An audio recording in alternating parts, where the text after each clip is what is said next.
Hi, everybody. Welcome to episode number two. So thank you for watching the first episode. And as you remembered in the first episode, we talked about pork fried rice. Rice being like the main ingredient.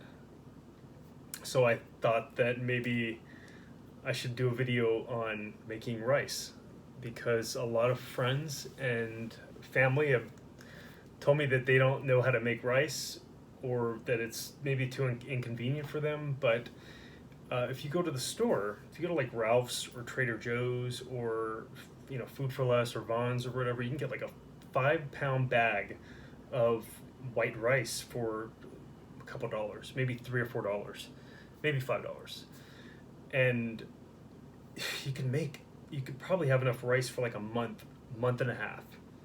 And rice is so versatile. You could use it in like main entrees. You could use it in soup, like as an appetizer. You could use it as a main dish, as a dish itself, like as you saw in that pork fried rice.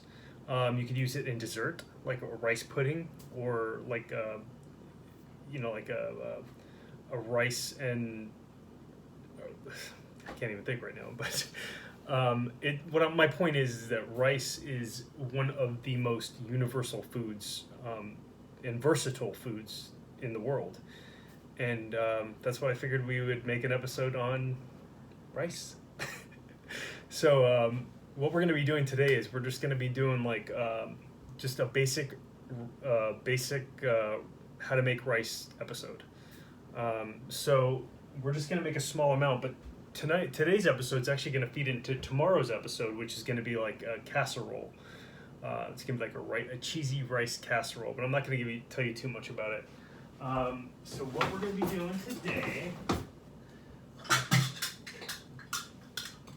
supposed to have my ingredients already, but I don't. I'm a bad cook sometimes.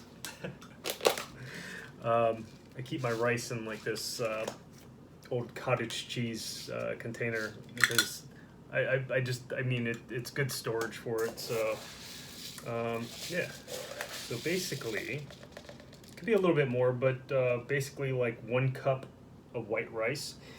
And something to always remember is that the rice to water ratio is always 2 to 1 or 1 to 2.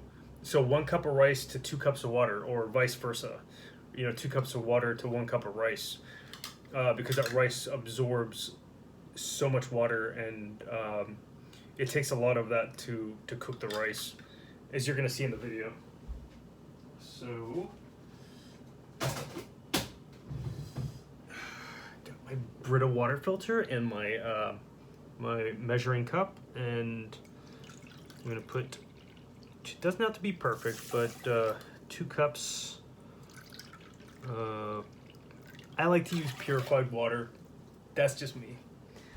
You don't have to if you don't want. You don't have to if you don't want to. But being all fancy pants like myself, I got to. Okay. So you don't have to salt your water, but it gives the rice a ton of flavor if you do. You're basically like spicing the water, if you want to call it that way. And just turn the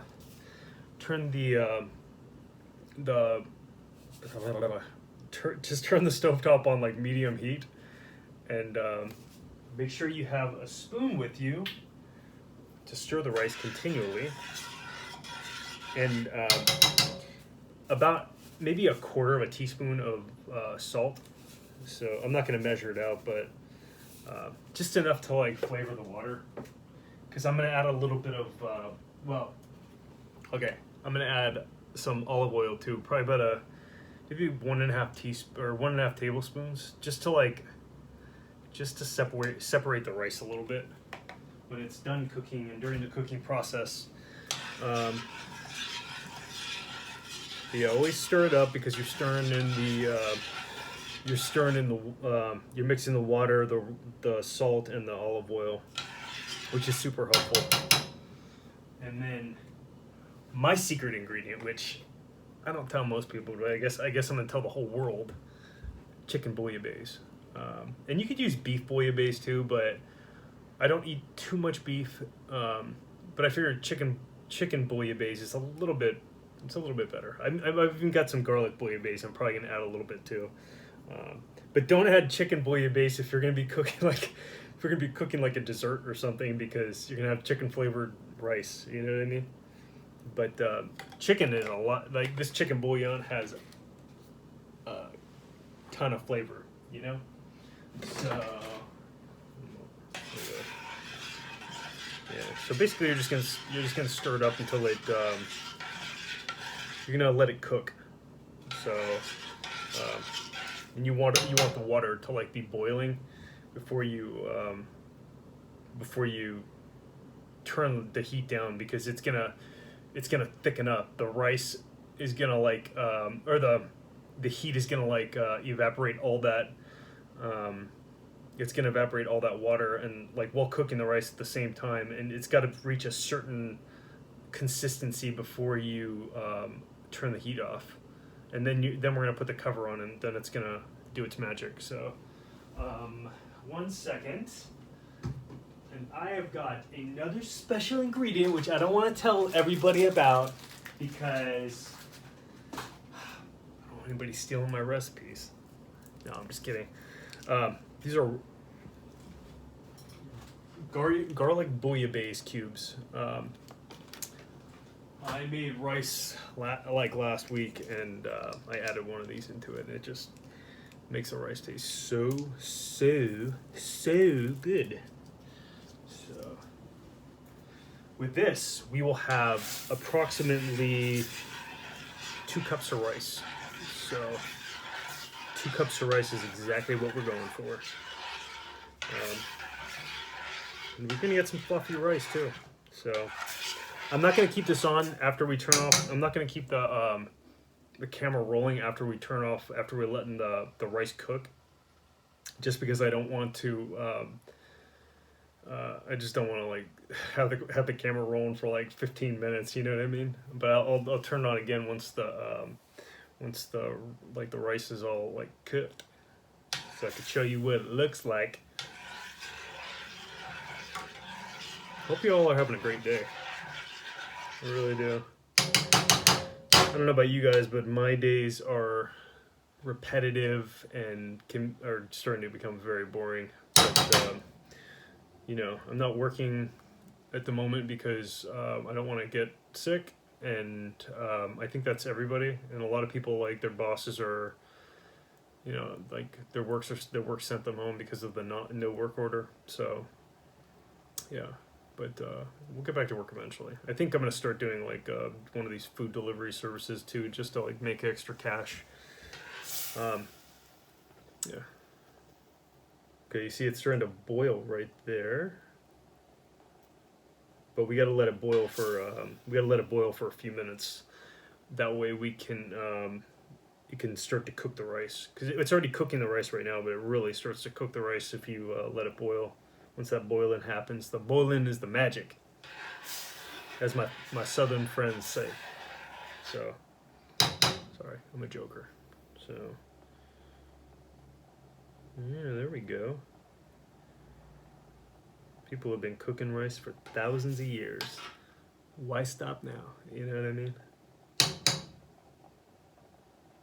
But tomorrow, I think we're going to be cooking I'm going to be cooking like a cheesy rice and vegetable, and I'm not sure yet, like some kind of cheesy rice casserole, and I think you guys will like it. It's like pretty simple. Everybody thinks casserole, and they're like, oh, it's too difficult, but it's really not. It's just I don't know. It's just getting all your ingredients prepared, mixed together, and then throwing it in the oven and waiting for that magic to finish happening.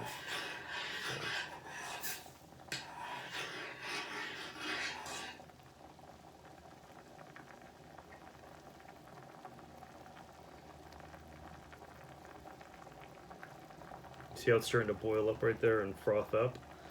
We're gonna give it another maybe 10 minutes of just cooking like that. Everybody, I'm back. So as you see, it's the rice is starting to thicken, and this is about 5 minutes later. So we're letting water and rice do its thing. And I tasted a little bit of it, and it's a little bit too salty, but I'm just gonna roll with it because I don't know, I'll add less salt when I make the casserole, just to make up for like the too much salt I added right there. So maybe don't even try to add that like garlic bouillabaisse cube. I don't know. But you see it's starting to thicken up like this. That means the rice. That means the rice is starting to absorb that water, and that's exactly what we're looking for. So, nice chilly day in California. Oh my gosh, SoCal. I mean, you know, it's not bad. It's good weather though. It's sweater weather. So, it's not bad. Forgot to turn. I forgot to turn my phone off of or on vibrate on airplane mode.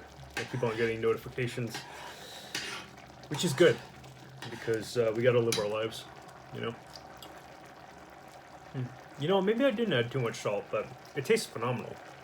And you're gonna see when you cook this that and you don't even have to add that chicken bouillabaisse or the garlic base, just because it's to your own like specifications. I should have just done it where I added salt only, and sometimes I even like to add butter. You know what I mean? Butter. I mean, you could even add coconut. If you add like coconut oil and coconut flakes, like at the end, it tastes. That's when you get into. That's a more complex like type of dish, but you get like that tropical type of rice, the tropical flavor. It's phenomenal. So you see it's starting to like really thicken up right there. This is what we got to be. We really have to be cautious about stirring it. Be vigilant or be diligent about it, because you don't want to burn the bottom of the pan doing this. So the rice is like you don't even need to eat like you don't even need to put this in the casserole. You could just eat this by itself. It's that good. But usually people eat rice as like a side dish or something like that, or as part of the main as part of the main, as a side dish in the main course or something like that, which I understand. I totally get it. But yeah, the flavor is phenomenal though, I gotta tell you. So this is really what we gotta be cautious of. But when we turn off the heat too, it's gonna be so hot. We don't even, and we're gonna put a cover on the lid, a lid on the pan, so it can just trap all that heat and force the rice to cook. You see how it's starting to get dry on the bottom of the pan? That's what we got to be cautious of. So we really got to be diligent about this. I would say give it another maybe 30 seconds of doing that, because you don't want the rice to be too wet. But it's going to be phenomenal, I'll tell you that.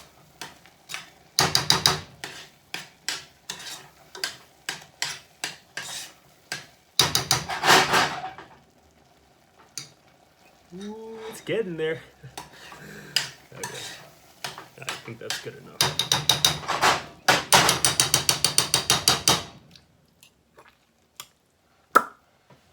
So that's turned off. Make sure that's turned off. And then we got our lid here. I'm just gonna put the lid on, and we'll put it on for about 20 minutes, and we'll come back and we'll check it out. Hey everybody, welcome back.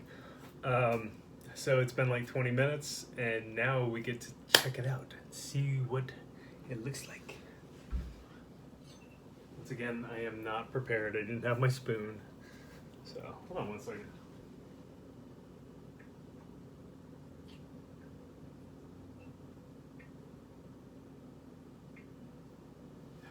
Sorry about that technical difficulty.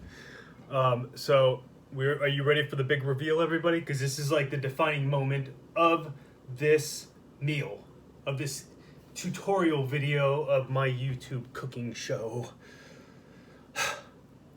Are you ready for this?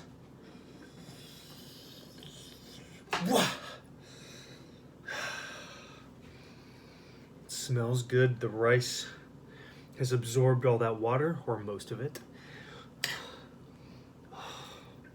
You see all that stickiness? That's what we're looking for. All that stickiness in the rice.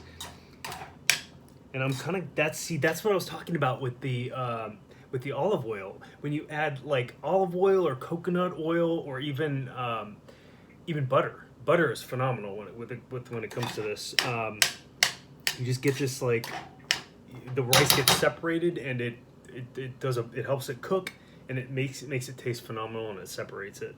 And let's taste a little bit.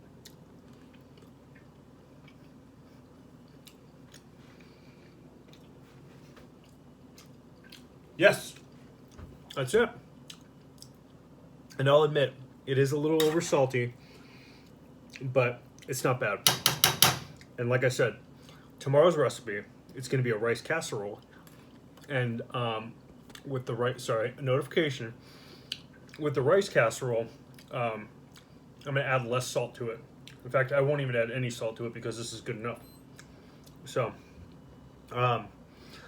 so you can put the lid back on it. 1 second. Just want to like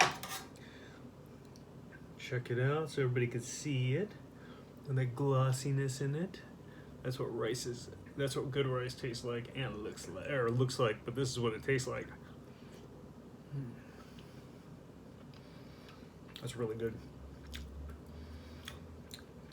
And I was thinking about this during that 20 minutes. That, yeah, I keep on, like, if I were working in a kitchen and I did that, you cannot like keep on like dipping the same like spoon in the product. But I'm at home, so I don't really care. It doesn't really matter. It's not like anybody else is going to be eating, except for maybe your family or spouse, which maybe you should like. Yeah, maybe you should. If you're by yourself eating it, that's fine. But if you're cooking it for a bunch of people, don't continually use the same spoon. Like, switch it out. But yeah. So thank you for tuning in to this how to cook rice video. Also, I'm going to be the pork fried rice video. I put the ingredients, not the step-by-step instructions, but I put the list of ingredients in the description of the video, just so, I mean, not that it's really difficult to like do. I mean, rice, water, oil, salt, and chicken bouillabaisse, or whatever you want to do. So, yeah. Well, yeah. So thank you. Subscribe to my Instagram, my Twitter, if you dare. Jonathan @JonathanCousins. So, all right. Have a good day.